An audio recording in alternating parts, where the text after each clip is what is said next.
Okay. Okay, we're gonna call, it's 4 o'clock, we're gonna call our meeting to order for the York County Health and Environmental Protection Committee. Members present right now are Tom Audette and myself. Tom, will you give the invocation, please? Will you pray for us? Oh, yeah. Lord, thank you for this meeting and that we use your will through your presence to make the best decisions for this community. Lord Jesus, we love you. We thank you. In Jesus' name we pray, amen. Amen. All right, introduction to guest. Larry Plyler is with us today, and he's gonna take the podium in just a minute after we approve our minutes. So do I have a motion to approve the minutes from March 7th to 23? Yeah, motion to approve minutes. And I guess I have to second that. Yes. So I second that. Any discussion? No. All right, I will bring up real quickly. In the third paragraph here, I guess fourth paragraph technically. Pardon me? You do a quick vote. We didn't vote. Discussion. No, on the minutes, we didn't vote. Yeah. All in favor, aye.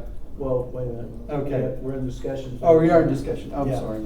I just want to remind everybody that last year, one of the issues that came up, hey, Bump, one of the issues that came up You when email me one minute. the discussion arose about retiree coverage was how we communicated, how prior council, I wasn't on the council at the time, but council or staff had communicated the increases to retirees.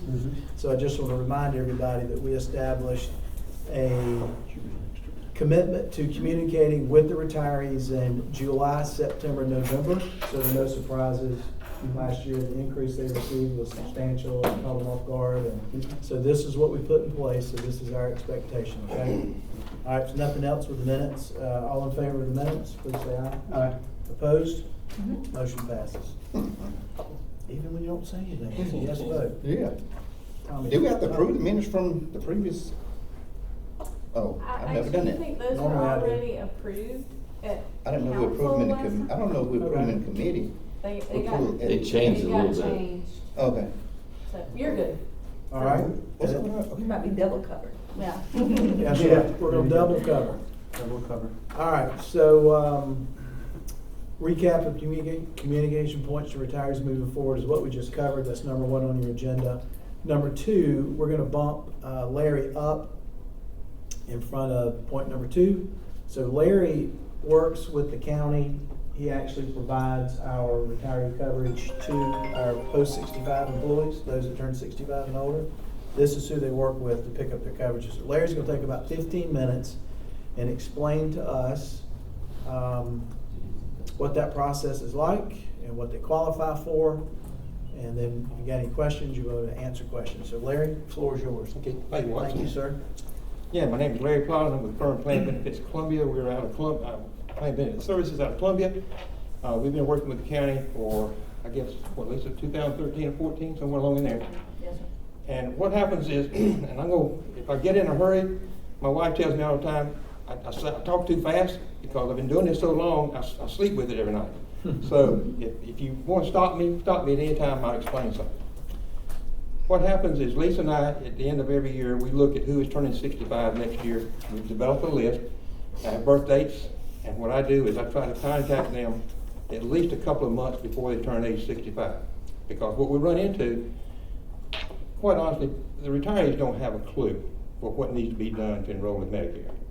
Most of them don't have, a lot of them don't have families. They may be a spouse the retiree whose spouse has passed away, or the spouse the retiree has passed away. So what I do is I work them through obtaining Medicare Part A, Part B.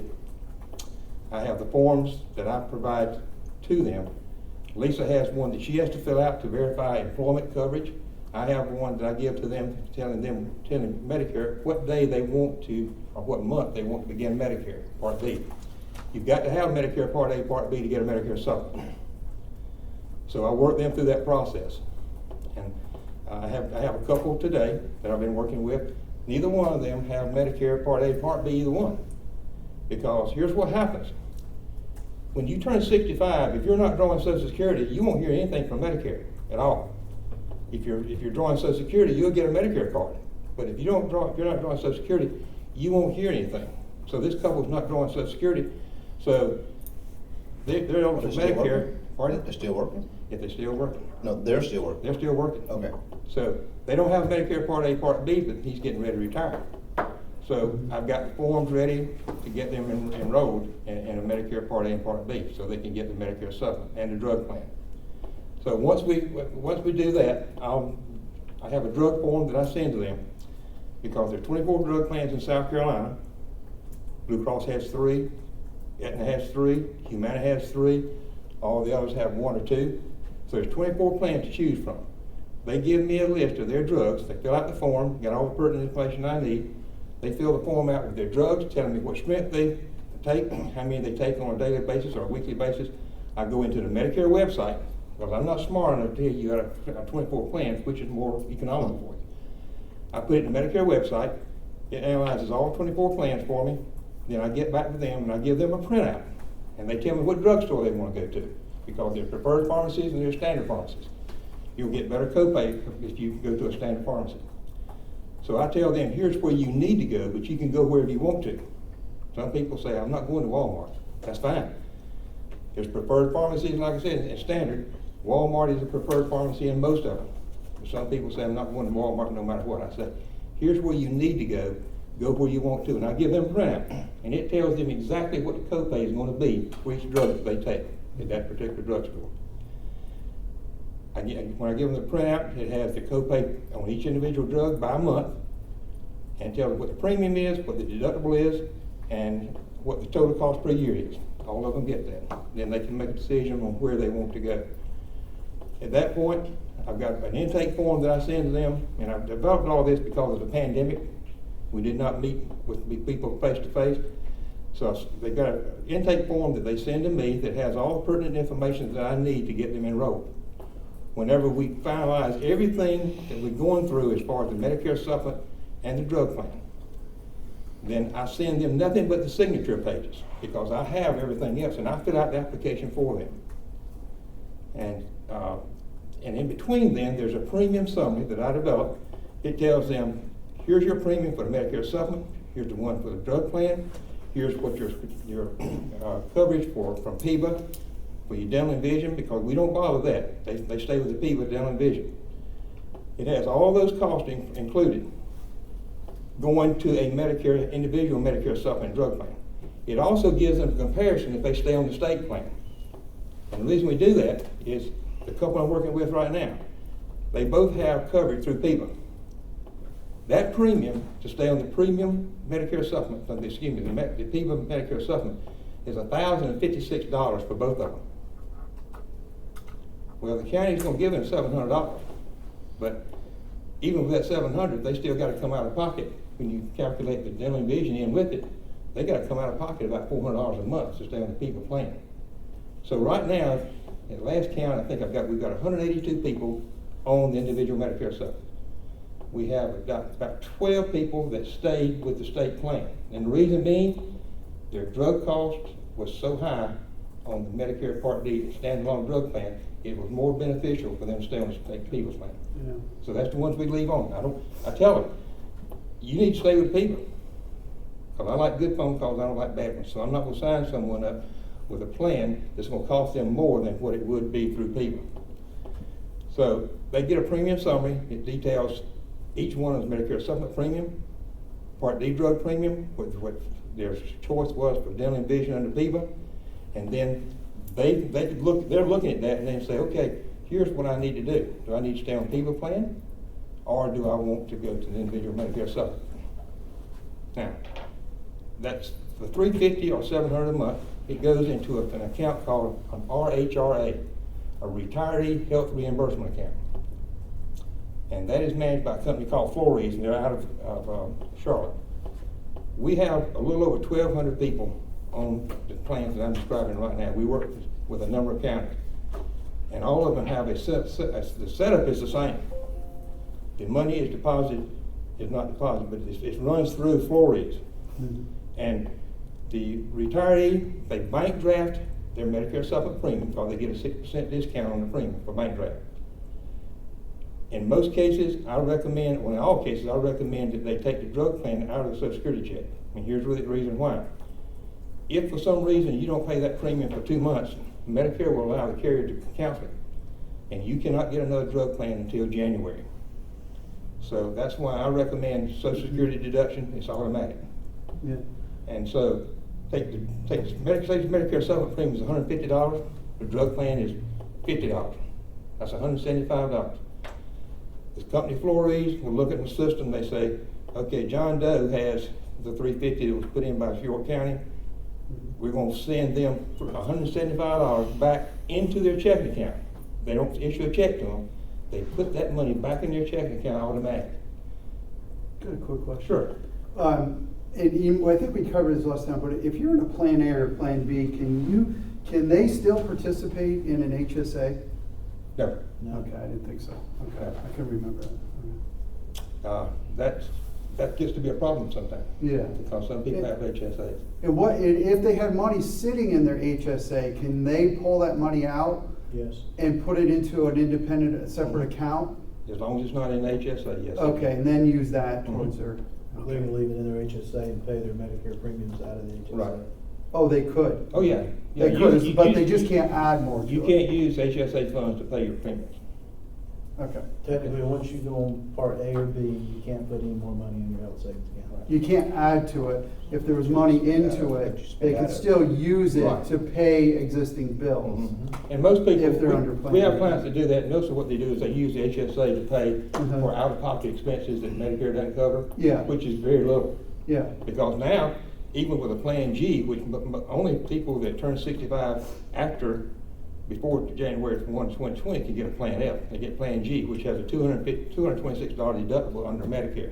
So then once they pay that $226, they basically got 100% coverage. Okay? So they draw that money out of the $350 per month that's on the account form.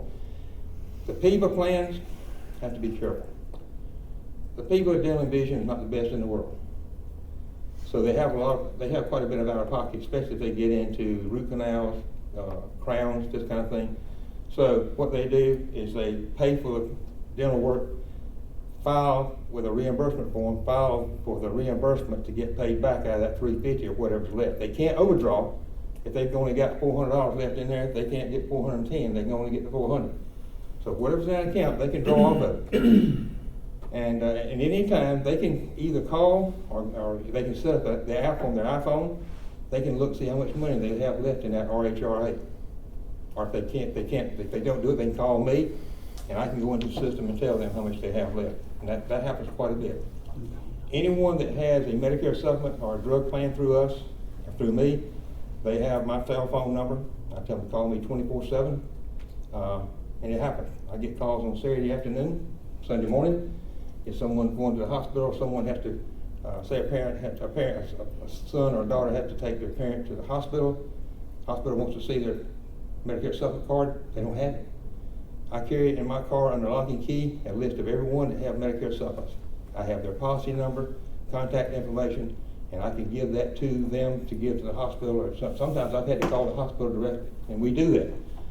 On the tail end of this, you have to, under IRS regulations, you have to prove that people still have the Medicare supplement. When we first started this in 2009, we found that people were getting reimbursed and they had already dropped their Medicare supplement policies. So now Blue Cross gives us a report every month that has every account that we have. And we have a girl in our office that she will go in and audit that entire 1,200 people. And if someone's missing, she calls me or calls maybe somebody like Lisa and says, hey, did so-and-so pass away? Because Lisa will tell you, sometimes people pass away and we don't know it. They don't notify everybody. If it hadn't been over a year, I can call Blue Cross and I can get that money refunded. Okay? And it's not an everyday occurrence, but it does happen. Sure. But it is monitored very closely, and if someone has an issue with a claim or a bill or whatever, they can call me. They sign a HIPAA form for us, a privacy form that allows me to contact Blue Cross on their behalf to help them solve any claim problems they have or billing issues or whatever. We do that all for that particular client. Each year, you're in open enrollment for drug plans. They can call me, submit a new drug form. I will reanalyze their drug plan. If they need to move to another drug plan for that coming year, I do that for them. It doesn't cost them anything. All right, Larry, let's pause for a minute. Bump, Tom, y'all have any questions? My question would be, based on what we're offering our retirees now, Mhm. what other counties offer similar or better than what we're offering when it comes to, well, coverage, and also looking at what it's gonna cost us to continue to offer this to not only the ones that were qualified now. I'll show you that in a minute. Oh, okay. Pull it, put it on the screen. All right, well, that's where I'm Well, at. your mainstream, I told what, we work with, about a dozen other city county governments. What York County does for the retiree as far as the RHRA contributions of $350 per month, you're sort of midstream. We have some that $295, $300. We have one that's $225. We have one that's $416. We have another that put a lump sum into an account. Now, can I want to clarify something? We're mainstream with the counties that offer this. That's what Yeah, you're saying. And most of the counties offer similar situations because they promise the retiree benefits since day one. And to cut them off at the feet, at the ankle, so to speak, they said, we're not gonna do that. We're gonna do something for them. So, we had one county that had 3 levels. Up to 15 years, you got nothing of service. 15 to 21, you got 75 a month. 21 to 28, you got 112.50. Anything over 28, over 28 years, you got 150. But they have gone cost of living increases every year on each level. At the retirement level? But I just want to clarify, you're saying most counties offer ones retirement that we- benefits to the life ones that for we these work with, retired- yes, uh-huh. The ones that you work, how many counties you work with? Well, We got 12 now, but I have visited close to 75% of counties in South Carolina since 2000 and, I guess, 2011. First county we did this with was Chester County. That was the first county. And we have City of Myrtle Beach, North Myrtle Beach, Lee County, Spartanburg, City of Marion, City of Myrtle Beach, and City of North Myrtle Beach. We work with a number of them, and all of them have different benefit levels that they offer. I'll ask you to research. That's a question. Yeah, I could get the associated counties to pull it up, because I Yeah. can tell you the top 7 counties, like it could be wrong, but I didn't think any of the top 7 counties offer this retirement benefit for That's, life. we're gonna verify that. Okay. That's part of our due diligence. I think it's important. I'm just saying the ones that we visited, You I work with, visited. okay, yeah. I got you. Now, some of them I haven't visited since day one. I mean, if they weren't interested, we didn't go back to them. Go ahead. Yeah, Follow up. and I was gonna say, just listening, trying to take all this in, I don't think our goal is to offer the best plan, and our fallback is not to offer the worst plan. You know, if we're already, sound like what you said, we're kind of middle of the road of Middle of the obviously road, what yeah. we're offering. But the question come up of retirees wanting more. And with providing more comes more liability for existing and future. Because at some point, you gotta draw a line in the sand and say what we can afford and what we're willing to do. We're gonna get into that in a minute too. But we got 40 minutes. We're I getting- will say, the ones, We got 40 minutes. we've only got one county that we work with right now that have increased benefits each year based on cost of living. The other ones have said, here's what it is, it's gonna stay there. And so that's what Larry said we've done. When this was implemented in the beginning, you all somebody allocated $350 a month, and that's where we still are at $350 a month.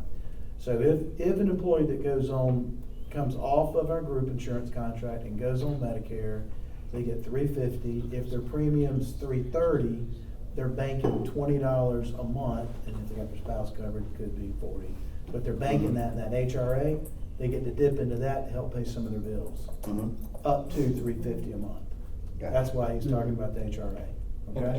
And the 350 is good up until around 76, 77 years old, because drug plans, the best Blue Cross drug plan is $201 a month premium. Right.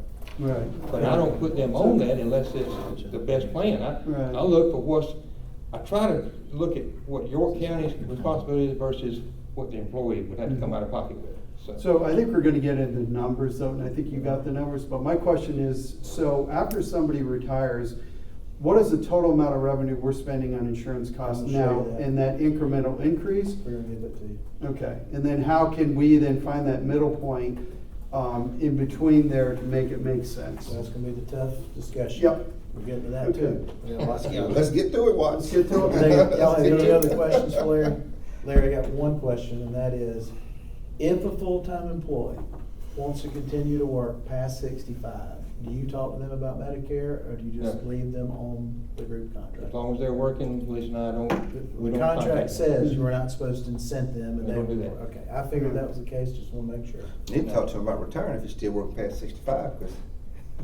Yeah, I don't- We're finding that more and more people are working past 65 now also. Yeah, All right. yeah. A lot of- People have gone back to work lately. Larry, Yeah. I think you have covered everything we need you to Thank you. cover thoroughly. I Okay. really appreciate it, and I No problem. apologize. I was offering you Zoom, but I was told that's not an option. Well, So, it we're trying to get that. It became a way of life during the pandemic. Yes, it I've did. done more Zooms than I've done anything. Well, I apologize that you had to drive here today. No problem at all. Thank you. Glad I could do it. We appreciate it. Any questions, you can call. All right. I'll talk to you later. Okay, so before we jump into this next, and do I have to jiggle something to get that back up? You might have to just turn it back on. Okay, will you do that, then I'll plug back in. All right, so, any questions about kind of where we are in the discussion right now? Now, I think we move into, I'm gonna give you some basic education, that email I sent y'all. Mhm. I wanna go over that very quickly. I think it's gonna answer both of your questions about costs. Mhm. And then I'm gonna put Kevin, I'm gonna put something up that you sent me, and I want you to go through and explain that, okay? You okay with that? Yep. Before I bring it up? Yep. All right. So what you're getting ready to see on this page is, I've just estimated, these are estimates, on what a 65-year-old, a 70-year-old, 75, 80, 85-year-old would pay when they go on Medicare. Okay. And it's important, while this is coming up, it's important, maybe don't look at this yet. Listen to me for 1 second, so this makes sense. It's important for us to realize what we're allocating is $350 a month, right? And every year, your cost goes up, Mhm. okay? We're allocating $350. What he said, the last thing he said was, when someone gets around age 70, that allocation is not covering what it actually costs them to be on Medicare Part B, a supplement, and Part D. Mhm. All right, and these are estimates, these are not exact, and we don't have any discounts built into these. When you put your Medicare supplement on a bank draft, you've got your spouse covered too, there are discounts built in, so it's actually cheaper than this, so I kind of went on the high side. And full disclosure, I didn't ask Lisa that writes our Medicare business, but it's $164.90, so let's call it $165 a month is what it is now. So it's $15 higher, but I didn't put any discounts in, so this is still relative. So basically what this is showing is a 65-year-old that retires with us and goes on Medicare, we're gonna allocate $350, but if they went on the open market to buy their Medicare coverage, it's probably gonna cost them about $350, depending on which plan they choose, okay? And there are some plans that are very cheap, which means that they could have a lot of money left over in their HRA, all right? But most people are taking traditional Medicare plans, good Medicare supplement plans, and it's gonna be right around this, $340 a month without any discounts, okay? So, all right? Okay. So then if you look down at age 70, you see the cost goes up. You go to 75, the cost is going up. You go to 80, the cost goes up. Now, And that's the scale currently, right now. relatively speaking, yeah, this is kind of in general cost that, you know, may or may not hold because That the is- cost, yeah. And what's really showing there's that, it's, as you get older, the Medicare supplements cost you more money. Yeah, Period. yeah, very. And our contribution is flat, right? This does not take in consideration age 65-year-old versus 66, 67, 68, right? Those costs are going up. Additionally, what I did was, just for the heck of it, these are estimates, but a 65-year-old retires 5 years later, we provided them a $20,400 benefit, in 10 years, 40, 60, 80, you follow what I'm saying there? Mhm. Because in a minute, you're gonna think about, if we were to do something different, if we want to get rid of the benefits, obviously, the hard move is to say, we're just effective January 1st, we're not offering retiree health insurance coverage anymore, period. For post 65, maybe pre-65, right? So before you start though, I just want to make sure I'm clear. We're giving them, after they retire, $350 per month. No, it's Yes. $700 oftentimes, at least is that right? No, that's if you have a It depends spouse. on- If you have a spouse, that's what I mean. It's a spouse. So the household could be getting $700 a month. Okay, so if it's a household, so what? If the spouse was covered when they worked for, which most of ours were. well, 71, not most, it's Of the 71. retirees greater than that age? It's 71 or 72, I've got those numbers. Of the Of retirees. how many that are over 65? Of the retirees that are 65 or older, there are 71, 72, 73 that have spouses that are covered. I know, but how many retirees, Lisa? 155, I think, I'll show you that in just a second. You want me to go to that? Out of right now? 182? If y'all seen enough of this, I'll go, Yeah, I'll go to yeah, the it's next good, page. yeah. I can come back to this one. So I'll give you the numbers, so there's no confusion. But those numbers are gonna change over the years. Yeah, they're gonna go Yeah. down. They go down every year. They have been going down every year based on another sheet I can show you. So that's what we have. We have 155 people Okay. with singles and 71 that have of the 155, 75 have spouses. So, but once they go to retirement age, that if they were having, they had a family plan, is it a family where at least one person on it? The spouse is on there, they get the 700 miles. That automatically, when they retire, if the spouse is still on it. If the spouse is on it, there's $350 for the employee and $350 for the spouse for a total of $700. So if we seen, but that's interesting, okay. That's steep. I mean, We're covering, good, go ahead. wow. Well, let's talk about Yeah. that for a second, since you said that. Yeah, but let's think about something as we decide what we're gonna do with this, if we decide anything. Years ago, I think Kevin may disagree, but Lisa may agree. Years ago, people worked in municipalities and school districts because of the benefits and they sacrificed a little bit in their pay. Lately, that's not the case. Pardon me? I said, yeah. Okay. So, looking back to the ones you all have received emails from that said, I worked here 20, 29, 30 years, Mhm. they kind of did that for Mhm. less pay because this was important to them. Yep, Right? for sure. So I don't want to, we don't need to discount the past because it is relevant, right? Today, it's not so much the case. If we're not paying a strong comparable wage to what the private market provides, then we're probably going to lose a staff member and we're having to increase what we're allocating towards everybody's incomes, right? Mhm. No matter what the position is, correct? Yeah. All right. So, I guess, Kevin, if you want, do you wanna chime in on what you and Garth put together here? And I took some stuff out. If you wanna elaborate on anything else, I'm gonna leave that up to you. I mean, I'm looking for there's like 30 million or so. Okay, yeah, right there. And these are just some numbers from the actuarial, you know, to reduce, because right now we have a net liability of about $30 million for about 700 employees. Tell you what, Kevin, do this real quick. If you- Do this, walk them through, if you don't mind. Start with, what's our current annual liability? And then go out to that, if you don't mind.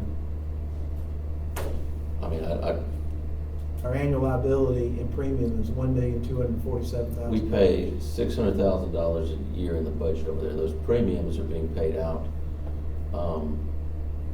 Lisa, that number represents what? Because that's not what we're actually paying out. This is 155 times 350 is 651, 71 times 700. So we've included, actually, this is spousal. If this is in fact the case, this would be employee and spouse, by the way. I mean, where did those numbers come from? You sent these to me.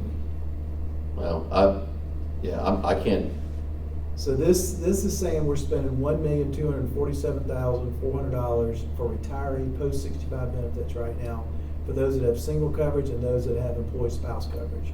So I want to note, this is probably an employee spouse, because this is $700. That would be the employee and the spouse. when did I send that, Watts? April something. I had to go back and look, because I took some stuff out of it. Not anything that shouldn't be seen, it's just I didn't want to put you on the spot too much, unless you choose to go there. Does this make sense, guys? Pretty, Yeah, pretty, pretty much and then 2.5 years worth is this, and 5 years worth is this. This is just showing you what we're paying out in dollars, right? This is a 1 year, 2.5, and a 5 year projection. Right. And it's not gonna move because we're paying out $350 unless council said, well, $350, we gotta had a cost of living increase in this, we should bump it to 375, because somebody's 775 Right. is paying out of pocket, right? All right, does that make sense? Make sense? Yeah. Okay. I mean, that's- Yeah, yeah. Now, Kevin, let's go back down then to this. And I know you like jumping to the point, there's nothing wrong with that, but just for Time's our valuable, benefit, time's we're valuable. a little slower than you are and not as smart as you Shut are. up, Clyde. So we need you to walk us through it step by step, okay? Okay, just asking the actuarial, and keep in mind, every year we have to have the actuarial calculate, our liability around the benefit that we have in here. Mhm.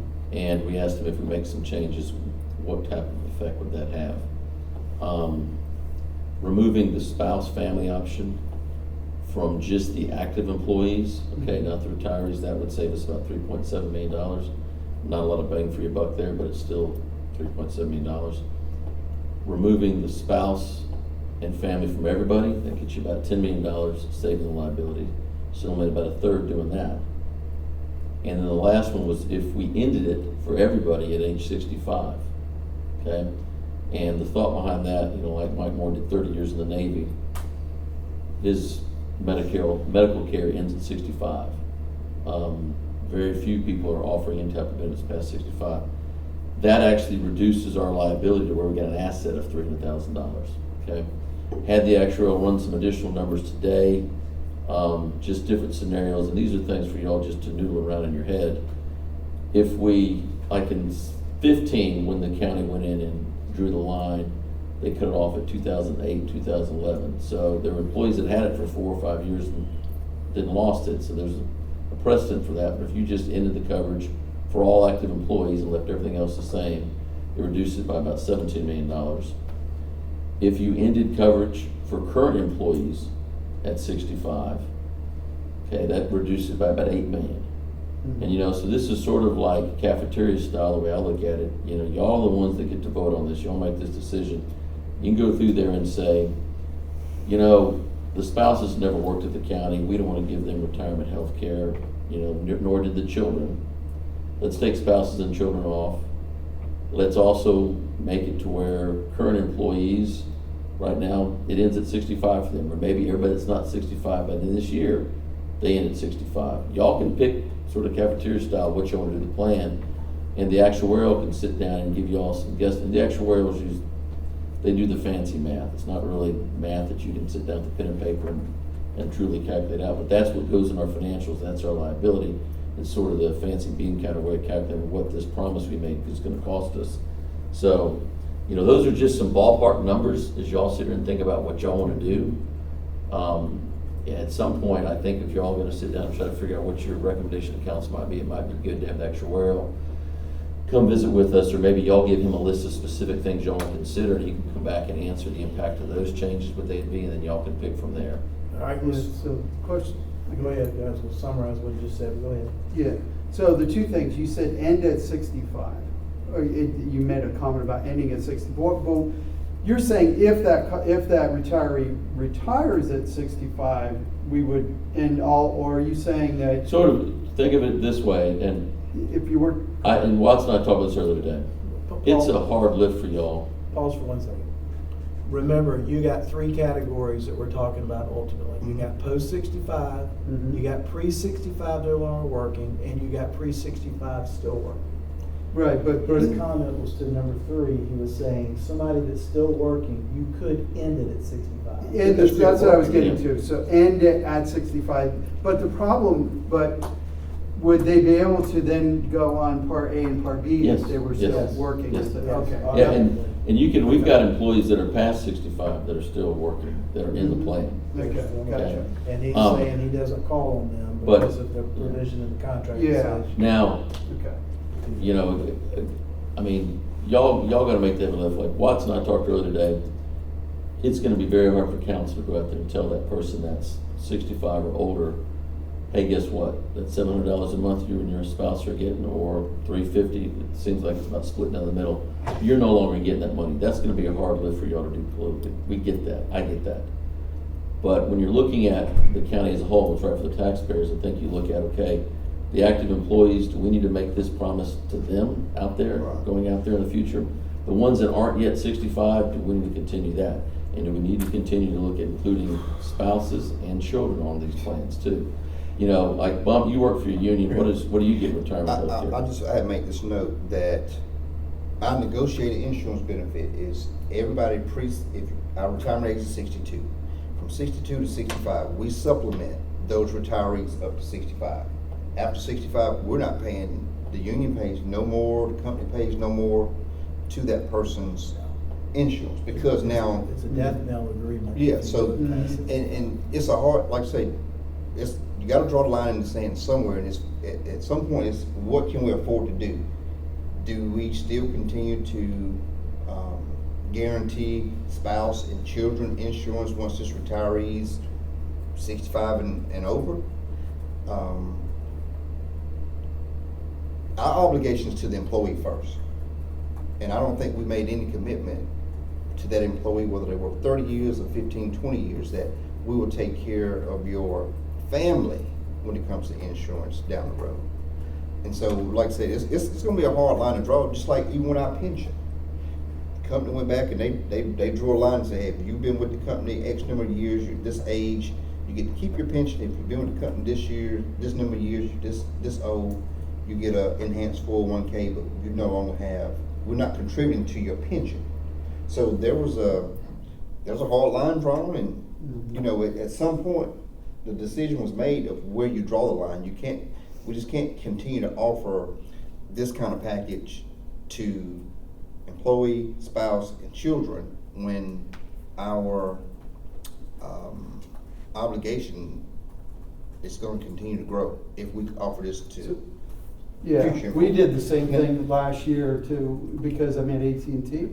So if people wanted to retire last year, they could still carry on with insurance. After that, us that didn't retire, when we retire, they're not gonna Yeah. pay for insurance. Now, Lisa, you remember this, when Jim Baker was here, we had to make the decision of, do we even offer retirement benefits to onboarding employees that were coming on? Didn't we make a drastic change with insurance? or something? Apparently you grandfathered Yeah.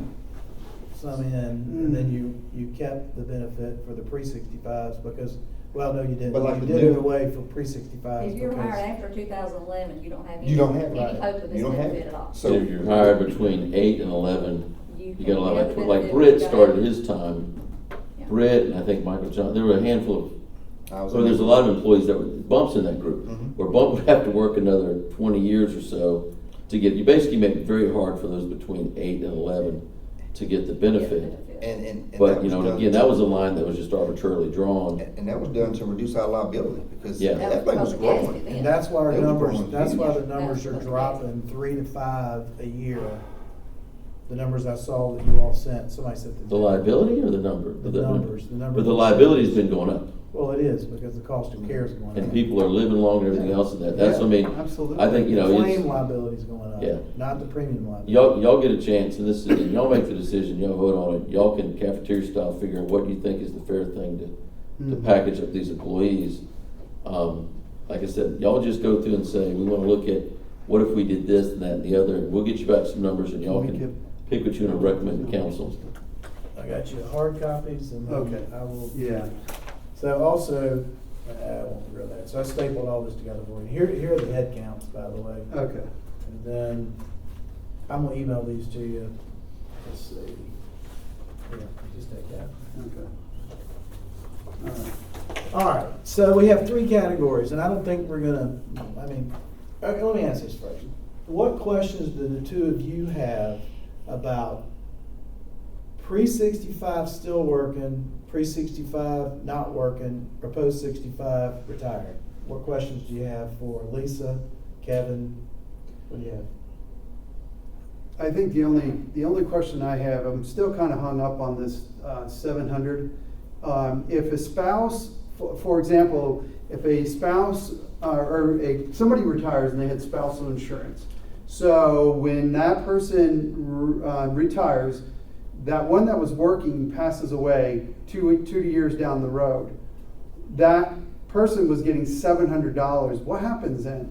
They get $350. Do they get, For they? 1 year, I'm guessing. For one 1 year. year, for 1 year, after death, after Okay. death. or that's the way it's set right now. That's a Okay. good question, Okay, okay? all right. And a decision had to be made to do the 1 year after that, cause someone might say, well, why don't I get this in perpetuity till I die? You know, 'Cause it's so a not- line had to be drawn somewhere. Right, you right, know? right. And so- that was the agreement in 15 that we created. One year. It's a good Okay. question, all right? What Okay. else? What else do you wanna ask before we move into throwing around some suggestions, recommendations, what we want staff to go back and bring us numbers back on? So if we looked at, and this is kind of outside of this, but have we looked at insurance plans that will actually lower the cost internally for us to help offset this on the upfront? So maybe a higher deductible plan, and that way we can save money that way. We are, Lisa's not too thrilled about this, but yeah, I've asked HR to go through, and we had started this process and stopped when Social County's doing, but we're gonna be doing an RFP on health insurance Okay, that we will be presenting to y'all now. It's gonna be too late this year to have it. We gotta do this before the open enrollment in October, but it'll be coming next year in there. And while the hope would be we can lower health insurance, there's no guarantees in that, and I really, you know, I mean, Tom, we need to check it, because we gotta make sure we're getting the best health well, I insurance for yeah, our I money. think all the due diligence. But I, you know, right. I don't think at the end of the day, unless we get really, really lucky, we're gonna change this, and I'll add this to the mix too, that when we look at companies rating us and what they can provide us for insurance, these retirees, because we pay a flat rate, but when you got a group of retirees, they're gonna drive up our cost. That's why the rate that they have, the premium they have, the actuarials count, calculates that implied subsidy. So it makes it, overall insurance more expensive for all of us. What, Can If you do it post can I- 65. Can I please add something? I'm sorry. The one risk, and that's why Kevin knows I'm not crazy about the idea of changing insurance. State health plan has kept the cost down for years. We suffered a big increase this year. Mhm. But we've got 18%. the background as far as what the rates have been over time, and they haven't been huge. Employees haven't seen an increase for 11, 12 years. we've eaten some of those costs over the years. Yeah, the employers That's say in they're your raising packet. costs, but the employees have not. If we change health plans, we could get a really, really good deal to start with, but the next year they could bring us. That's just typical of private insurance. So that's just something to Yeah. be aware of, that's all. Yeah, and I think, and again, I don't, does PIBA, so everything that we have though, what we're offering is basically what PIBA offers now. Yes. Okay, I didn't know if there's any other plans from within Actually, when PIBA. you join SEBA as an optional employer, they tell you can't offer something that competes with their program. Right, Doesn't have a benefit. yeah, okay. Now, going back to the comments you made about finding a plan that has a higher premium, we gotta remember, we're here because the retirees were screaming they were gonna have to pay more. So offering another plan, one, we couldn't do it anyway because the people rules, and two, retirees they don't wanna pay a dollar Well, more. I'm not saying, I'm saying another plan that has a higher deductible. At a But lower. you're talking about active and retirees, Right. not just retirees, Yeah, is what he's thinking. right, that's what I'm saying, But if we you have a couldn't, by the plan that rules has a of higher people, we couldn't even deductible. offer a different plan in-house. We'd have to change completely. Right, Yeah, we couldn't do it. Yeah. What Kevin's saying is that October of next year, there's a probability that we may qualify for going to the open market and getting plans independent of people with Blue Cross, Cigna, Aetna, a Mhm. self-funded contract, or whatever. Our options are wide open then. Which, by the way, I'm gonna say what you said, I'm gonna disagree with you a little bit, and here's why. That's not on this one, but right now, there are pre-65, there are 57 spouses covered on plan. If we move to a private plan, I would be recommending, as a member of council in this committee, that we put the spousal affidavit in place that says if your spouse has I'm coverage. disagreeing on that. So a good 60, 70%, Yeah. 30% probably working from home maybe, but 70% of our liability is gonna come off. So as long as we're healthy enough to qualify, I think we would save money. That should just actually be part of the RFP when we send it out. Yeah, Well, it, It should be, because when you do your RFP, you gotta set the parameters this yeah. way. Yeah, but the quoting, you're not gonna know who has spouses elsewhere. You won't know that until you enroll, and then the employee has to disclose it, unless you go ahead and ask them to disclose it now. How many of you, your spouses work somewhere else that offer When we're going insurance through coverage? the RFP process, there can be opportunities to meet with, we can shortlist the Yeah. vendors and meet with them and provide them additional information to help them Exactly. fine tune their. Right, work. well, that's why I was curious, I didn't know you were going to RFP, but that, It won't be that's why I'm immediate. curious on this, because I know what we do at my company, and I know what the extra premium I have to pay in order to have my wife on it, because she can get insurance, right? So there is, it becomes, I think, something that we should look at. I know, I was a little shocked when I got into the county, because you think government employee, great health insurance. We had better health insurance at the firm. We had about 40 people at the firm, much better health insurance, better rates. The reason being, our average age was about a 26-year-old male primarily. Right, right. And so, yeah, we were like the perfect candidate Right, to provide health insurance for. Right. We don't have those same demographics here. right, yeah. Those are my only questions. I'm looking for something. Uh-oh. Watts, did you pull something out? I did, I pulled it out right quick. Here, well, just let me ask this question, maybe you can explain this. All right. This comes from PIBA, and they say that projected, last year was an 18% increase, this year's a 3.7% increase. But it says in this right column that we weren't supposed to issue any increases to our employees. But yet, the retirees that are paying, we're giving them $350 a month. Is it the pre-65 retirees that are complaining that we hit them with an increase? How did they get an increase? The pre-65 are the ones that, because the rates that we're using for the pre-65 group are age-related premiums, So that the PIBA actuary is helping us come up with those premiums.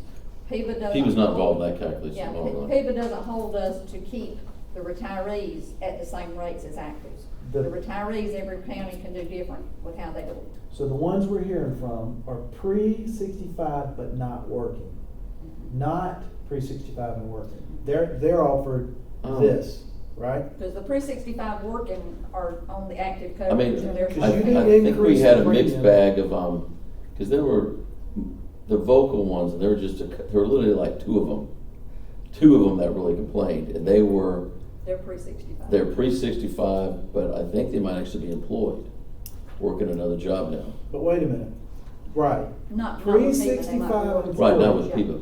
Pre-65 employed here did not get an increase in their rates last year. No Correct. employees did, because they're Correct. saying you couldn't. Correct. I want to make sure we're all together I on heard this. that, yeah. The pre-65 no longer working here and eligible for retirement did get an increase. Those are the ones saying they didn't get a notice, they just got an Yeah, increase, I they're like, get you. holy moly, We right? got a notice, it just wasn't as early as we wished it had been. Right, Right, I exactly. remember that Okay, cycle. so that's the demographic that got the increase, because the post-65 is 350 set. We together on that? Mhm. All right. Towards the payment. And they didn't get an increase, so nothing They changed did with them. Not for post-65. Nothing changed. So the only ones that really changed were the pre-65s not working for the county. Now, how many we got an increase? God, Three. I didn't save that email. and bring that up. 365. Does anybody remember What, for what? how many pre-65s? I think Watts just. Oh, here it is. Here it Pre-65 is. retired. Yeah, this is it. Yes, Pre-65, 64 employees, 43 employee spouse, 7 employee child, and 12 full family. So these are the That's ones it. that got hit with the increase. Those are the ones that got hit with the increase, Mhm. yes. This list here, About 65 employees or so, all right. So $30 million. So it's 12 till, you gotta leave at 5 after, you gotta leave at 5:30. You all wanna begin to dig into, beginning to vet what we think we might wanna, Well, You want to each give me your things you're curious what the financial impact would be, and I can write them all down, and we get the actual report back to that. I can send you all an email out, answer those questions. so the question, all right, so do you want me to start? I have some thoughts. yes, I have one thought. Go ahead, you can go first. Okay, one thing I think we need is, this is gonna be maybe a little difficult. We need to see your 1.23 million a year in expense for, we almost need to have, we almost need to have three different pieces to this. Post 65, pre-65 not working, pre-65 working. And then we gotta look at the liability, mostly for post 65. So that's no claim liability. It's the pre-65 not working that we're gonna have to calculate some kind of cost, claim cost associated with that group. You understand what I'm saying? No, Because I don't. if pre-65 not working, we're not covered with this at all. Obviously, we're gonna save the premium.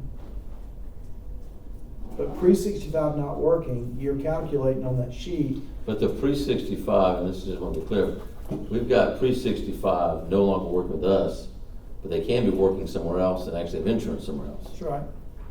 So But they met the benefit, and so they're yeah, reaping that benefit. yeah, but so they're getting that money, but I'm still trying to understand what your question is. This down here.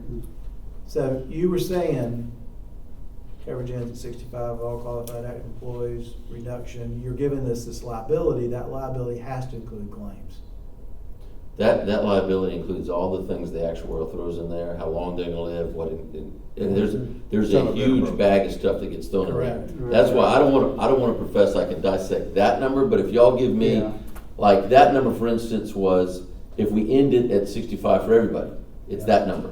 Mhm. But what, like, say, Tom, let's say you wanna see, what is it if we take spouses and children off of the current employee, whatever. Yeah.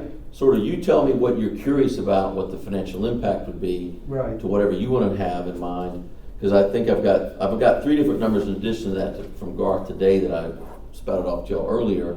But if you got any sort of, what your cafeteria, what you would pick to change, Mhm. you let me know if it's not that, and I'll get with the Write down actuarial some and get numbers. everybody back their number, what that impact would be. Right. So the first one, I would like to see, what is the impact of removing that additional $350 on a spousal payment of $700 once they hit 65? That'd be one. Okay, It's like the same thing I wrote down. Oh, there you But I go. put no Yeah. coverage to spouse and child, Right. offered at 65. Right. Keeping it with the employee, and as well as whatever that 350 contribution can still go. But basically, my thoughts are, what does it look like to drop the spouse and child off when the employee hits 65? at 65, but not when they leave work. Yeah, at 65. At 65. At 65, the cost for 71 spouses No, I'm talking about- is $298,000 a year. No, Well, no, okay. that's not the number he's looking at. Well, What he going forward. Yeah. Number going Going forward, forward. yeah. Right. It's $298,000 a year Right. for the 71 spouses at $350. The actuarial number, the financial impact to that $30 million liability, that net liability. That number will change if we make that cut. And I can't tell you how he'll come up with that number, but it will change. And that's, again, those are the And that's numbers. what I was saying a minute ago. You got your premium cost, you got your claim So- cost. And to go Which even help look for- further, because those numbers are gonna obviously change over the next 7, 8, 10 years, because these, obviously something's gonna happen to them, and you're gonna have more people getting into the retirement bucket. Yes. So my concern is not with the 71 now, what's coming after the 71. Mhm. So if you That's make what it, I think is- and I'm gonna throw a little tweak on it to make sure I'm hearing y'all right, if this is the case. I don't think y'all meant to say the 70-year-old right now, you're not gonna take away $350 from that family, but going forward, the ones that are gonna be 65. Right, they're going to. So Right. for everybody under, Right. that's not 65 by this end of the year, they Right. lose the Right, 350. exactly. Okay, Right. I'll get that number for y'all. So So let's talk about what he just said. Because I don't wanna go back and somebody whose wife and, Right. husband and wife who's already on this. Yeah, no, this is We just can't go going. and just chop them off at Right, the knees and say. I agree. Well, let's stick with what Kevin just said, because that might be easy to make some headway on. Pre-65, working, Mhm. Working or not working? Working or not, doesn't Yeah, matter. well, working, you got the choice to leave and go somewhere else if you get pissed off. If you're already retired, you've earned it out. There is a difference in my mind. Y'all see well, what I'm you've earned, saying? yeah, but. You've already put your years in, you earned it, and now we're gonna take it away. If you're. And I but get you're that gonna be argument, in the Watts, but it's 26, not, 27 year, and you're not there yet, we're taking it away too, right?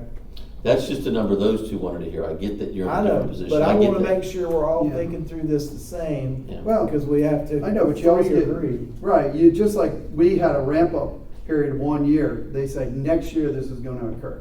You know, I get what you're saying. The other question I have is that, so if we're giving out $350 a month,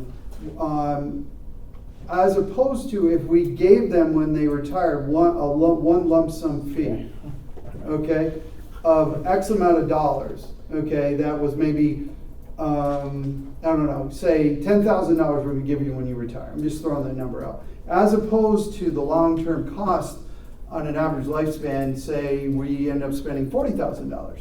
It's a savings to us in the long run, but at the same time, they can use that money, maybe put it into and gain interest on that, so when they get older, they'll have a bigger pot of money. So let me repeat that I'm back just to you, throwing make some sure I'm thoughts hearing it out. right here. It's a Is good that thought. one of the Yeah. numbers I asked Garth to Jumping provide right was where we gotta get to. for, if you, coverage ends at 65, for everybody that's not there yet, okay? Right, Coverage at 65. So I've got that number, Mhm. but what I'm gonna tweak with it, what I'm gonna add to it for you then would be a $10,000 buyout for everybody when they retire. Now, I'm assuming, which, I'm. right. Eliminating the $350, right, just Right, one but time. now when- Right, When they, We can calculate when that they, right now. but now if somebody's, I'm gonna try to fill in some gaps. The guy that, retired at 49, cause he did his time at the county, he was able to retire, or 55, let's say, and he Mhm. retired last year. mm-hmm, We're gonna go in now and we're gonna end his coverage at 65, mm-hmm, but you would give him the $10,000 as well, I'm assuming, right? right, correct. Okay, so we're gonna end it at 65 for everybody that's not there yet, but when you retire, or if you're already retired, we're gonna give you $10,000 to Correct. offset the pain. Right. Okay, I got you. Yes, It's $2,260,000 is our liabilities. 226 Mhm. times 10,000 is $2,260,000. right, That's the- Versus the our check, annual right. liability of 1247. right. Watts, what we need, we'll have to compare Watts, you're Right. not really looking at apples to apples there. That money we pay out, the $10,000 for how many of our employees, let's compare that to how much the OPEB liability changes. Because if I pay out $2 million but save 10, it's a good Well, deal. that's not gonna be the case. Listen, Sideways, you're gonna get a ton of pushback from me, because I understand this, I'm in this business for 33 years. We're saving money not only in premium, we're saving money in claim liability, which saves us in rate increases. Right, exactly. okay, but I'm saying, what was the $10,000 times how many employees did you do that? 226, is that something Okay. we have? 226 times 10,000. Are we Two still? million, Okay, 260. 2,206. Now, let's compare that number. The actuarial said if coverage ends at 65 for all qualified and retired employees, it's a reduction of liability of 11,709,000. You're talking about pre-65. So- I'm talking about 65s right now covered. Tom wasn't taking away We're from not- we're those not older taking- than 65. They're gonna stay intact. Tom wasn't Yes, touching he was those. talking about post-65, that's what he No. said. No. No, He no, said after- it ends You at You 65. might have for meant to them. say pre-65. No, I meant to say pre-65. Yeah, that's what I'm saying. So- I meant to so- say pre-65. So it would be the yeah. 2.6 is what we write a check for, but we save almost $12 million. Right. So now what we're talking about is 64 plus 43 is 107, plus 12 is 119. So we got 119 that fall into the category you're talking about. So then what we'd have to do is we'd have to take a look at what is the single cost for coverage currently under the PIVA plan. And they got multiple plans to choose from, right? But roughly, give me a premium, total premium. 550. Watts, I'm just gonna have to disagree with your math here. What You're- part of it? Okay, what goes in our financials, those are the numbers I care about, okay? The financial impact to our liability. And I can't begin to tell you how he calculates it, but that's not how he does it. I'm with okay? you, because he's So, got to but like, calculate in. if it's, and if I heard correctly, let me back, so it wasn't 226, what was the number of employees that Tom was referring to? 119 for. 119, 365. okay, so it's $1.2 million roughly. You pay out $1.2 million, but then you save $12 million in liability. Those are the numbers that I think are the important ones for y'all to consider. Cause, you know, I get what you're trying to look at over here, but we record on only the full set of pool financials, we record this liability. It's a real liability, and it's a big nasty note in the note section of financials as well. But comparing, like if somebody says, all right, the guy calculates to you what the cost of owning this house is gonna, or buying this dog is gonna be. Actuarial is the guy that calculate the cost of the dog when you buy it as a puppy, okay? You're looking at the cost of feeding and the vet visits for 1 year. He looks at the whole cost of owning the dog, on average, what it's gonna cost you. That's the number compared to the 10. Here's what he's doing partially. He's taking these rate increases since 2014 as an example, he's adding them up, and he's coming up with an average increase per year. And then he's taking the number of employees, and it changes every year, and he's including that in the cost of coverage. That's what he's doing.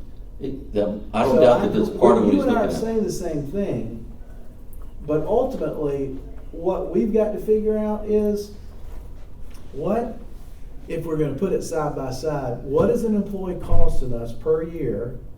And then we have to decide, and he just said it, if we're gonna do away with something, we're gonna have to buy people out.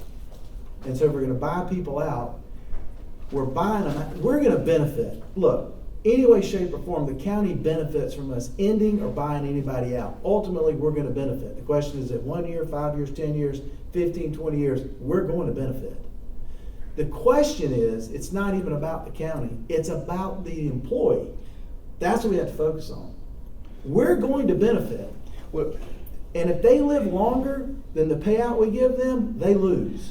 But at that point, it's not about the employee then, because Yeah, I don't think it's about the the employee. short side is, basically, I was saying, I'm amongst friends, anybody who takes the buyout, we're shitting on them.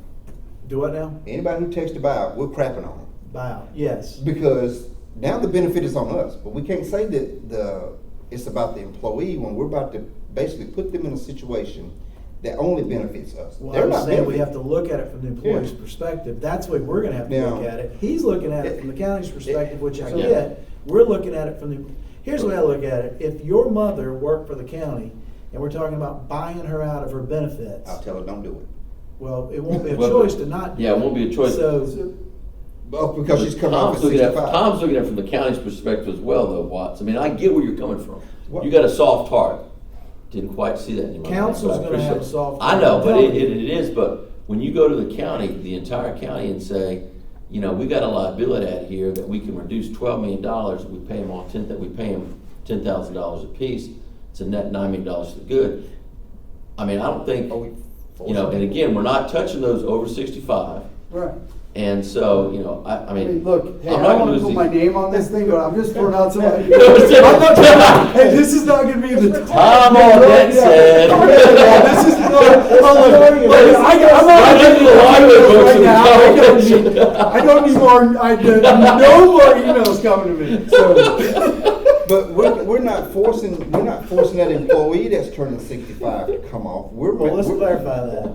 Are you wanting us to address the 65 and olders? No, I think No, they should listen, still be entitled. guys, I mean, I know wholeheartedly, there's no way y'all are gonna be able to vote to take away health insurance No. for the post 65. Completely get that, okay? Right. From my perspective, Well, then- again, well, then I don't let have me a vote interrupt. here, but I'll give you We're my running out of perspective. time. Let me interrupt right Real quick. quickly, from my perspective, I'm trying to bump this question.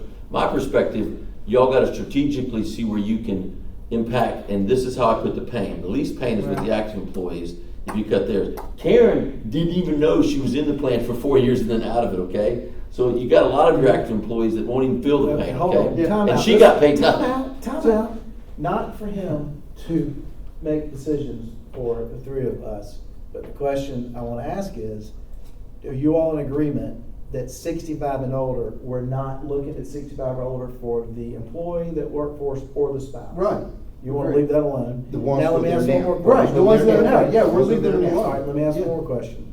Are you okay with us keeping $350 set and not worrying about somebody that's 70, 75, because their cost has gone up, they're coming out of pocket for that? Y'all still good with that, right? They're still getting the 350. They're still getting Yeah, 350? yeah. We're good with that? Yeah, All right, so then we're in agreement, we can put post 65 to bed. Yeah. right, exactly. All Yeah, right. yeah, Now, yeah. now what do you want to move to? The So can- 365 working or the pre-65 that's already retired? Well, Or do well, you let me, look at it the same? before I answer that question, let me ask you one thing now. Yes, sir. When the county puts money into the HSA, do you all put money in an HSA? No, sir, No. we do not. Okay, what is the, but when, so for example, AT&T will put X amount of dollars in the HSA for me, okay? That's, I don't know the logistics behind it, but there's gotta be some type of tax break maybe there, because again, this is non-taxable. I don't, Right. I'm just looking Yeah. at it from a county savings to say, maybe we took that 10,000 or 12,000 or 50, whatever number, if we ever did that, and we put it in an HSA for them, because maybe there's a bet, because they can use that for spending, and I know they can't purchase It's, things, I but think we're gonna be I'm held looking at constraints. I see what you're saying. taxation. Our current insurance doesn't allow for the HSA, okay? Okay, However, a year from now, we might be able to do something like that where we could load them up. Now, but you're gonna, Right. that employee, you go stroke a check to $10,000 to somebody, there's gonna be some Exactly. tax consequences.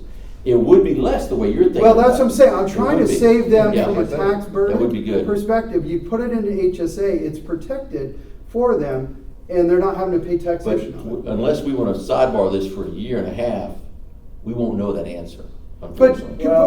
so you couldn't, even though we do have PIBA, so you're restricted to do any HSA? If Okay, they're coming off FIBA of active people. employees can Unless do it's, HSAs Tom, if they're we on the could do same that health for the plan. retirees that are pre-65, we could do that for them. If If they're they already covered. have. Actually, and a- I think we do offer health savings account. That's but- what I mean, but- on the but state we health do. plan, if you're active, you just You have to be can- on you what they can call a choose high an deductible HSA. plan. Yeah. And Oh. you can't do an HSA. Yeah, like, You can. But not retire it. Right. Well, And plus, didn't you say once you're over 65, you can't? do Right, the but we're HSA, talking about right? under We're talking about 65, under and 65. you all do offer Okay. a health savings Yeah. account. And what he's saying is you can put The up to employer doesn't put 38.50 in or those. The employer 77.50, Right. which of Yeah. the single into The an employer. yeah, HSA. and I'm looking at a tax break for them Yeah, too, it's that's even thought. more of a benefit. Let's think about the tax breaks later though. So let's think about what it is we think we might want to do. So Kevin, you came to me with a recommendation that you wanted me to share with them. I shared it with them. Do you want to share what staff's recommendation is for the pre-65s? Are you okay? well, I'm trying to Yeah. remember, because I've talked about so many different things. I mean, just options to consider. Do you cut it off for all current employees? Your current employee, you're off the plan. Do you take off spouse and children for all current employees? Do you take off spouse and children for the pre-65 that are retired? Those are all things that will have a positive impact on our bottom line, but y'all have to stomach what y'all can vote for. Exactly. You know, because trust me, I'm gonna sit there and shake my head when y'all vote and say, man, I beg Tom not to do that to y'all. No, I'm not gonna do that. But I mean, but the So ones that will you're not- catch the grief you're will not be y'all. comfortable. I'm fully aware of that. You're Oh, not yeah. comfortable sharing your number publicly, but that doesn't mean that you need to go behind the scenes and kind of try to sell what it is that you've shared with me now. So you need to let this thing vet What itself out. number did I share with you again? The 30 million? We've already talked No, about that. The per person number for the buyout.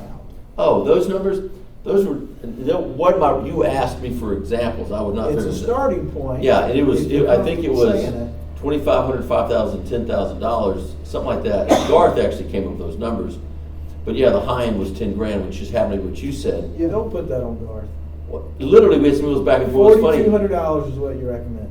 So that's. the $4,200? starting That's point. about Yeah. That would So, even cover 1 year, basically. okay then we started from there. Where do we want to go from there? Are we even looking, is the buyout, are we gonna pursue the buyout option? That's on the table. Do we just eliminate it? Eliminate the benefits for someone that's working? You and could do hasn't the yet buyout for the qualified? retirees pre-65 and not for the current employees. Or you could do two levels of buyout, where if you're a Correct. pre-65 that's retired, maybe you get 12.5. Mhm. If you're a current employee, maybe you get the 10. Again, Right. y'all This pick is- the numbers, I'll This play is the where I math. think you've got to show us the liability versus the liability with them being with us and the liability with us buying them out. But that's easy. Buying them out, Yeah. even though you don't want us to say we're gonna give them 15, 20 years worth, we're still, not during your lifetime here, but somebody's gonna benefit from that at some point down the road. You got out of the liability, regardless of how many years you Yeah, wait. but the numbers I give you from the actuarial will be the savings, like, for instance, what Tom suggested, that was roughly $12 million. 11.8, something like that, right? That's the reduction in our liability, and that is from now until the last person were to die in the plan, okay?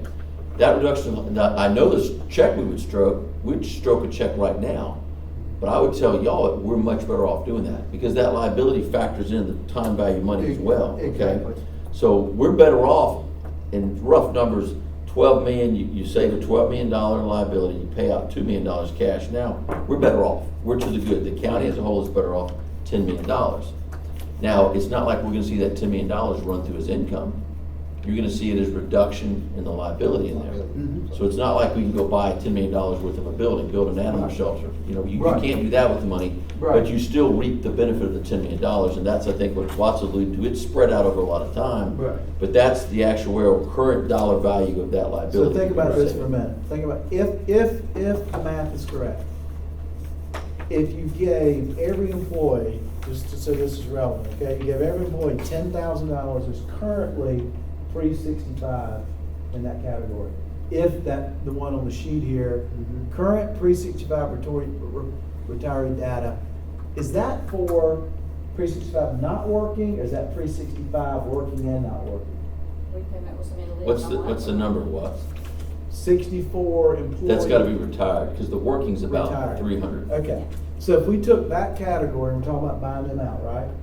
If you took $10,000, assuming they're 119, and that's what y'all gave us, is 119. Whoa, 119 former employees? Employees, forget about spouses. Okay, yeah, forget my spouse. So there's 119 pre-employee or pre-65 that are retired. Assuming that's correct, let's just. You're basically paying out $1.2 million. Yeah. They're costing you in premium every year $785,000. So the cost to us is really $400,000. Because we were gonna pay out in a year $785,000. And then there's the future savings, right? We have a $785,000 expense every year, and you go back and look at the increases from PIBA, the increases, I didn't add them up, but it's a strong 4 or 5% average a year. That's not even calculating that in.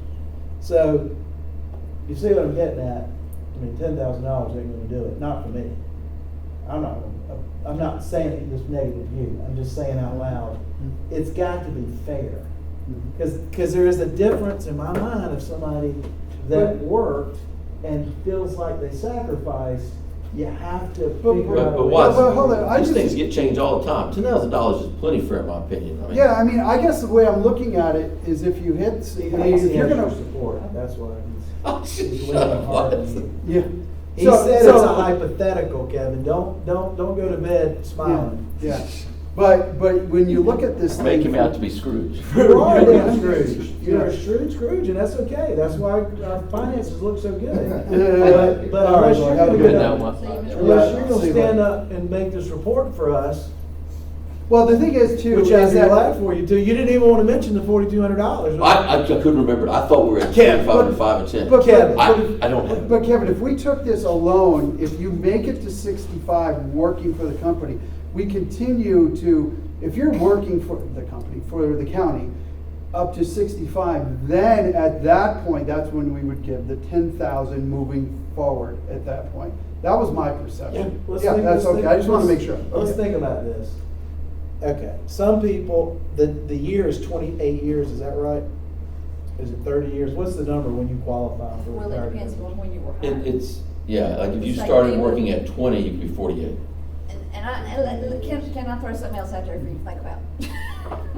We are having, lots of difficulty retaining employees now, hiring employees now. Yep. A lot of that's got to do with just society as a whole, it's got to do with the pandemic, it's got to do with so many other things.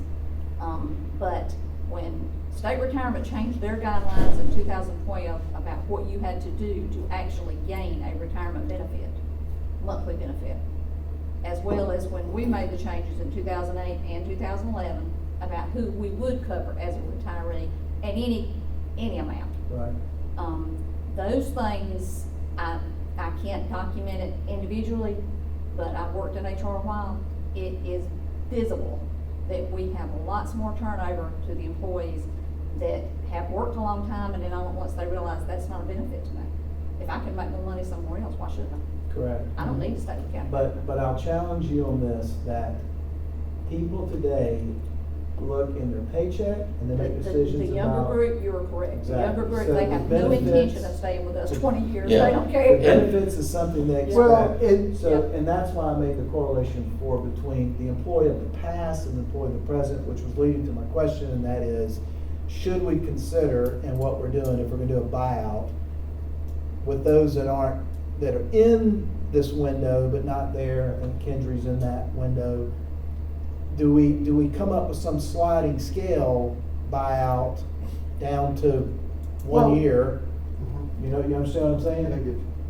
I So, think that's something that whatever we ultimately come up with, we would need their help in coming up with Yeah. a sliding scale. Well, I think- Once we figure the top number, right. in my mind. But that was one of the reasons why I asked if we were gonna look at other plans. Because again, I mean, the concept of AT&T is that my deductible is much higher than ever paid. It's no more cost to me, but only when I go into the hospital. But again, it saved the company money. Just know Yeah. that when they go. You know what I'm saying? when So they go to the I'm just open looking at market, how we can benefit, and especially if you're younger, you may not be using the policy much at Yeah. all. They're I mean, restricted right now, they can't do And that. a couple they want to address. Federal government will let them do it. Well, I get it, I'm just making this Has as a. AT&T Well- changed health plans over time repeatedly, or did they Yes. change? Oh, yeah, every Oh, company yeah. does that. Everybody, And it ends yeah. up, Yeah. they're having to roll back benefits to be competitive. Let me say a couple points. Number one, I will own being frugal, but I don't think any employee can complain with the way that I've done my budget to take care of the employees. And I care deeply about our current employees, and I want to try to be fair to all of them. I do. But, some of these, I mean, the benefit, it's, like Mike Moore, his ends at 65. He doesn't get anything after that. We're not I think saying- $10,000. How does he end at 65? He's ex-military. They get Exactly. They get the Champas. No, they don't. They Not don't for get it life. anymore? Nobody They gets used it to. for life. Used to. Guess what? They changed it. Well, It that's happens. what's You know how much coming they to paid me, him? Robinson, Nothing. because they got Nothing. that. My wife- Asking. My wife's mom worked for. We're not gonna talk TSA. about the military, because I know plenty of people that are disabled, get the check and their healthcare, well, I'm working I out with mean, them I for a know while. some of them retired. So that's why I'm asking, how did that happen? So, we do need to clean up what it is we're asking you to do for us, Absolutely. yeah. So, I got, we've got that from bumping Tom. I'm gonna get the number. To remove these, basically removing the spouse and children after 65, Right. okay? They wanted to know the impact of that. Right. Removing the spouse and children after 65 for everybody pre-65, current working on. That was the liability number that I didn't have, that those two weren't over there. So I'm gonna get that in from the actuarial. Any other combinations you may ask the actuarial for? I'm gonna be honest with you, I almost feel like thinking about this, you almost need to have in descending order, age 64, 62, 61, and who falls into those categories, and how far are they into qualifying. Yeah. When once, I wanna see that thing that you said, I emailed me, and you spouted out some numbers about we're paying premiums of this or that. Because here's the thing, when an employee's retired, we're paying them the supplement, that's it. $350, yeah, that's all. And for the post pre-65, we're paying them how much? Some are up to $1,400 a month, the family ones. Yeah. But I don't think it, John, About 50 is. I think you were including claims and stuff in your numbers you were spouting up. We're not paying that. No. I was using $550. $550 times 12 times 119 gives you $2.2 million or $1.2 million. And that's just a fee for Okay. civil rate. All right, I was looking at some numbers, I didn't know how those are. $1.2 million. That was 10,000. That was 10,000 times $798,000. 119. 10,000 times 119 was the 1 point, Yes, sir. Yeah, 1.2 rough about. Yeah. What was the 7,000 number? 798,000. That was 119 times 552 times 12. 550 times 12. Lisa said she thought the single premium was around 550 for an employee. The straight premium from FEMA. Okay, Total who's premium. paying that? But, You're paying part of it and the employee pays no, part of it. we pay the, You No, don't we pay all of it, you pay a portion of it. The full premium for a single person on PAVA, they're paying about $97 a month and they were paying 400 and something, so Yeah, it's 550 around 5 total. something. Okay, 500. So we actually would need to use the 4-something number, which would be $5,000 times 119. Because the employee's already paying, their 90-something. Yeah, we'll go through those. We're gonna have to sit down and. You and I need to talk to make Yeah, sure that. sit down at the computer, go through. Because not only do you need to pull But- together a 10,000, you need to pull, if it was a 20, 30, 40, 50, 60, 70, 80, 90, $100,000 payout. There's no way, in God, I will stand up on my desk at the council meeting and scream if you all try to pay $100,000 up to. I'm not saying we would. That's a disservice to the. I'm not saying we would, but let me share this with you. Council may tell you they're not changing anything, and you're gonna pay out a hell of a lot more than that over the next 20 years. There'll never be an ending date. Council doesn't change anything in our life. Right now, with council changing nothing, our net liabilities, $30 million. It cost us annually in our budget, $600,000, okay? Like, what I would love to have do in a perfect world, and I don't think we can get there, honestly, look at the numbers, to reduce that $600,000 so we can use it to not have to raise taxes. All right, if we were looking at this, not from your perspective, but from our perspective and the employee's perspective, we'd say, okay, sir, what we'd like for you to do is look at the actuarial value of my age, my life expectancy is 87. So between now and 87, if I stayed on this plan and we factor in cost of living and inflation, it would cost you per employee, bam. Yeah, if you're For- looking at from those 700 employees' perspective, I'm looking at the entire county, and I think Hold y'all on. should as well. If we don't make any change, and I can't promise you, council, I'm not even going to suggest what I think council, but if no change takes place, that is our liability. Our liability is till they die. Yeah, Right? $30 million Right? doesn't go down. So if you wanted to look at this, that's a known liability. The only unknown is each person's life expectancy, which is why I said you'd have to take the ages all the way up to 64, 20 to 64, calculate life expectancy, and then take the people that fall in those categories and calculate what it actually would cost. Now listen, just wait a minute, you don't want to hear this. So whatever that liability is, then if we chose a payout of whatever the number, $50,000, there is, instead of it being a 20-year-old, 60, 70-year liability, it might be a 30-year liability or a 25-year liability or a 20-year liability with a buyout. You don't want that, I understand. But you're not elected and you don't have to deal with the fallout of, Those 700 employees. yes, and their spouses, and their 300,000 friends, and their aunts and uncles. 300,000 people in the county. That too. I think y'all would be, And we again, to try to, we got a $30 million extra liability, let's pay out $30 million to 700 employees, y'all would get roasted for We're it. not, Y'all we're not would, gonna you'd get do roasted that. for it. We're not gonna do that because, Or to pay out $20 million to them. We're gonna give these 700 employees $20 million because the county had a too lucrative of a benefit plan. I mean, you just don't. You don't try to say, this was the plan, we're gonna try to share evenly with you when we make these cuts. mean, I that don't would know just- what Bump and Tom are gonna decide to do, but I got a good hunch that we're gonna fall into a buyout number as an option, or maybe the only option, I don't know. We're gonna arrive at a number that we're gonna offer employees. And we'll probably go to council, because they haven't been a part of this full discussion, they're gonna say, oh my God, I'm catching hell, there's no way we could base that on a 10-year, 15-year payout, it's gotta at least be 2025. So they're catching hell from who? Let's go tell the taxpayers, we wanna What pay hell is out. he catching over just talking about Yeah. children's books? If our council goes in and says, we're gonna pay out these retirees $50,000 to buy out their health insurance Mhm. benefits, y'all will catch holy hell for that. That will piss people off. I gotta go. I Okay. gotta do a motion to Yeah. adjourn. Yeah, do I have a motion? Oh, God. Motion to adjourn. I think we're still going. Second, all in So- favor? Aye. So $50,000 for. The liability on 700 employees is about 44,000 employees. Y'all have a good Yeah, evening. but you're wrapping in